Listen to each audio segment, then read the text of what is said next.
Hello everyone, this is Kavya. आज जो हम चैप्टर पढ़ने जा रहे हैं उसका नाम है human capital formation in India.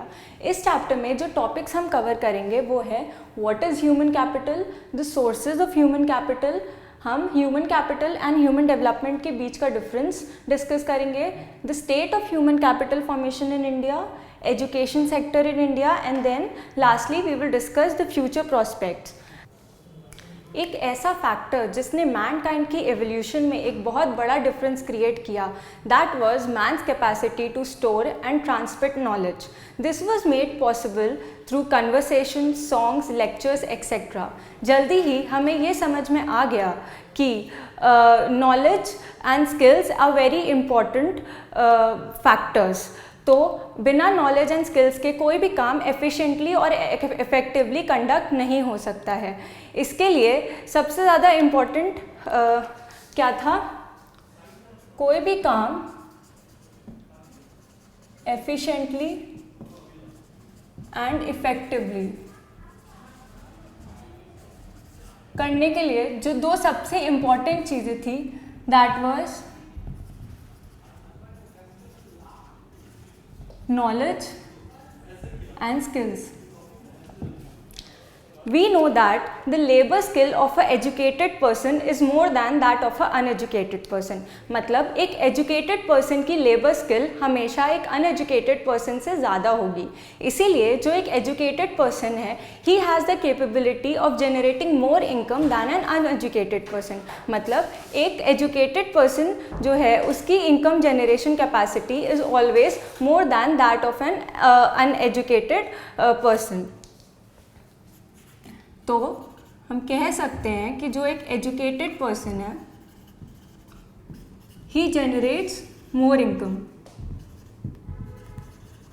Hence he will contribute more towards the GDP of the country.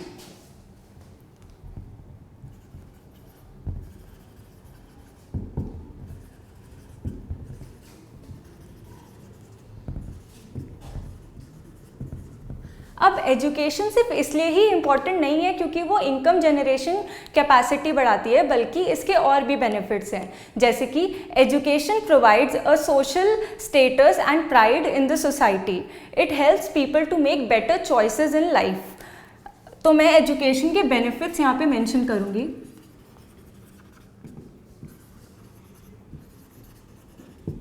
पहला, वो किसी भी इंसान का सोशल स्टेटस एंड प्राइड बढ़ाने में मदद करता है। Second, it helps one two make better choices in life.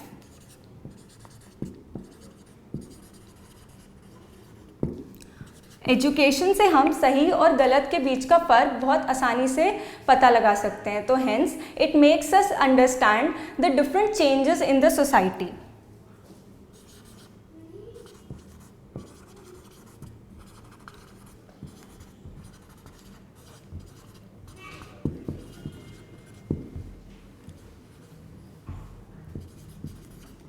And lastly, it innovates, it helps us in stimulating the innovations. मतलब इनोवेशंस को स्टिम्युलेट करता है एजुकेशन।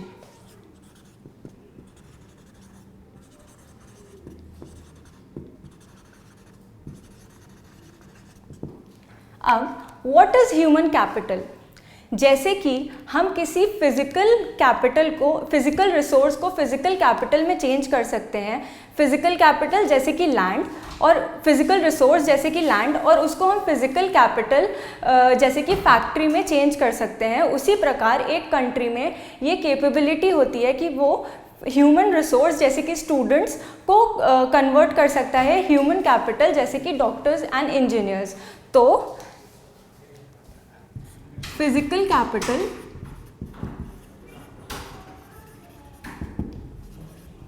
का एक एग्जाम्पल है फैक्ट्रीज। और फैक्ट्रीज कैसे बनी? Due to the physical resources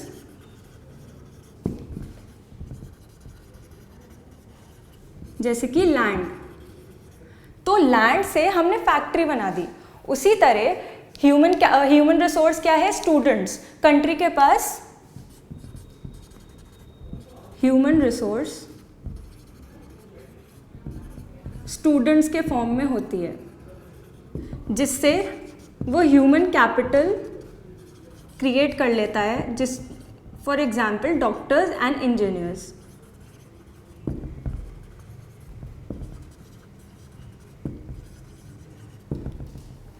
तो हम ह्यूमन कैपिटल से ह्यूमन कैपिटल क्रिएट करते हैं। कैसे?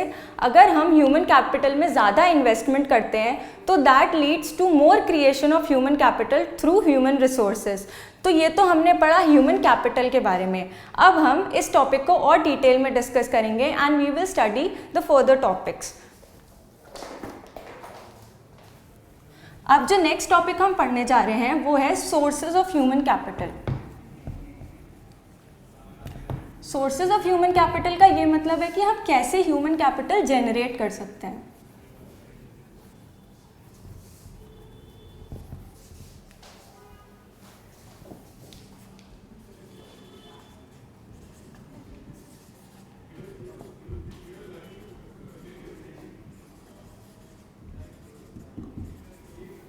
Education is the most important source of generating human capital, but there are other sources too, namely information, migration, health and on-the-job training. So, कौन से 5 sources के नाम मैंने अभी मेंशन किए? Education, health, on the job training,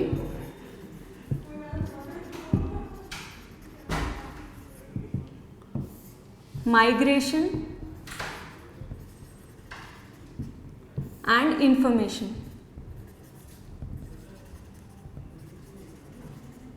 अब हम इन पांचों को डिटेल में डिस्कस करेंगे। First, education. हमारे पेरेंट्स एजुकेशन पे क्यों स्पेंड करते हैं? क्योंकि एजुकेशन में वो कैपेबिलिटी होती है कि वो किसी भी इंसान की लेबर स्किल को इम्प्रूव कर दे एंड हेंस उसकी इनकम जनरेटिंग कैपेसिटी बढ़ जाती है। तो हम एजुकेशन पे इसलिए इन्वेस्ट करते हैं क्योंकि हमें अपनी इनकम जनरेटिंग कैपेसिटी बढ़ानी होती है। तो एजुकेशन से क्या फ़र्क पड़ता है? ह्यूमन कैपिटल फॉर्मेशन होता है। ह्यूमन कैपिटल फॉर्मेशन, किसी भी इंसान की लेबर प्रोडक्टिविटी बढ़ रही है, उसका लेबर स्किल बढ़ रहा है, तो इससे क्या होगा? उसकी इनकम जनरेटिंग कैपेसिटी बढ़ेगी and hence it is a source of human capital formation for a country. Second, health. Health is also very important factor just like education.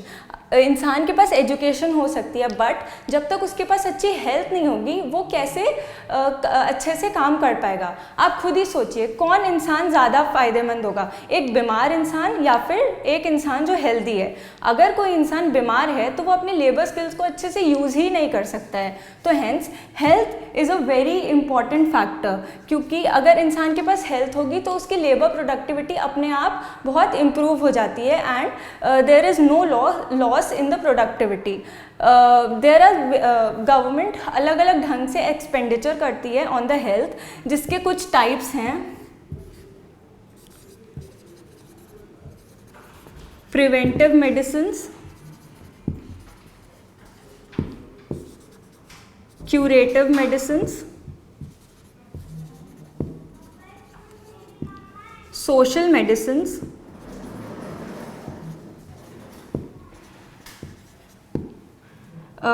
Water and sanitation.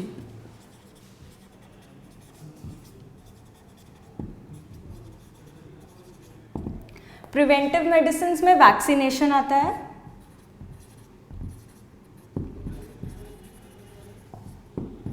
Curative medicines वो होती है जो बीमार होने के बाद जो एक्शंस लिए जाते हैं बीमारी सही करने के लिए, वो medicines.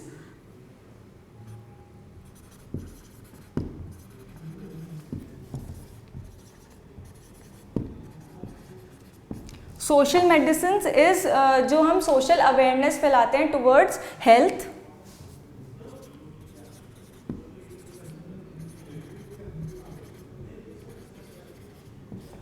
And clean water and sanitation facilities.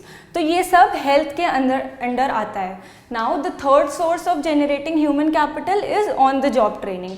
On the job training देने के दो तरीके होते हैं। फर्स्ट, या तो एम्प्लॉयज़ को कुछ स्किल्ड वर्कर्स के अंदर रखा जाता है जिनकी सुपरविजन के अंदर वो ट्रेनिंग लेते हैं, और दूसरा तरीका होता है कि companies of the job training के लिए भेजती हैं एम्प्लॉयज़ को। इससे उनकी लेबर प्रोडक्टिविटी इम्प्रूव होती है। अब जो कंपनी है वो कुछ एक्सपेंसेस इंकर करती है इस ट्रेनिंग पे, बट जो उसका रिटर्न होता है that is more than the cost. Cost क्या है? जो एक्सपेंसेस कंपनी इंकर कर रही है, एंड उसके बेनिफिट क्या है? जब किसी भी एम्प्लॉय को ट्रेनिंग मिल जाएगी तो उसकी लेबर प्रोडक्टिविटी अपने आप इम्प्रूव हो जाएगी, तो जो उससे रिटर्न्स मिलेंगे that is more than the cost incurred by the company. तो इस तरह से ह्यूमन कैपिटल फॉर्मेशन होता है in on the job training. Now the fourth factor, migration. Migration usually इसलिए होता है क्योंकि अनएम्प्लॉयमेंट बहुत ज़्यादा है हमारी कंट्री में।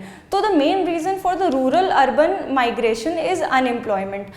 माइग्रेशन से क्या होता है? जब कोई इंसान एक जगह से दूसरी जगह माइग्रेट करता है काम की तलाश में, तो वो यूजुअली हायर सैलरी की वजह से माइग्रेट करता है, एंड इससे उसकी इनकम अर्निंग कैपेसिटी बढ़ जाती है।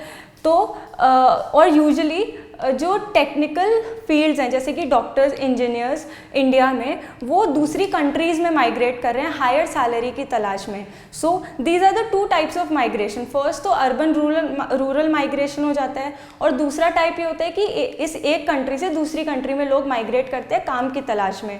बट माइग्रेशन में कुछ कॉस्ट इंकर होती है, जैसे कि ट्रैवलिंग कॉस्ट, या फिर जब आप कहीं माइग्रेट कर रहे हो तो वहाँ रहने का खर्चा, तो ये सब आता है कॉस्ट ऑफ माइग्रेशन में। बट जब हम दूसरी जगह जाके जॉब करते हैं और हमारा जो रिटर्न होता है, क्योंकि हमें हायर सैलरी मिल रही है दूसरी जगह तभी हम माइग्रेट कर रहे हैं काम की तलाश में, तो वो जो रिटर्न मिल रहा है that is higher than the cost of migration. तो फिर अगेन ह्यूमन कैपिटल फॉर्मेशन हो रहा है क्योंकि return is more than the cost. And the fourth type is information. Information में क्या, यूजुअली लोग लेबर मार्केट और अदर मार्केट के बारे में इंफॉर्मेशन निकालने की कोशिश करते हैं, जैसे कि दूसरी कंपनीज़ में क्या सैलरी है, क्या और कौन से एजुकेशनल इंस्टीट्यूशन में जाने से उनको बेटर प्लेसमेंट्स मिलेंगी, या इन सब इंफॉर्मेशन। तो इन सब इंफॉर्मेशन के लिए भी उनको कुछ कॉस्ट इनकर करनी पड़ती है। तो again the return is more than the cost, and this leads to the human capital formation. So these were the 5 sources of human capital formation. Education, क्योंकि इससे हमारी इनकम जनरेटिंग कैपेसिटी बढ़ती है।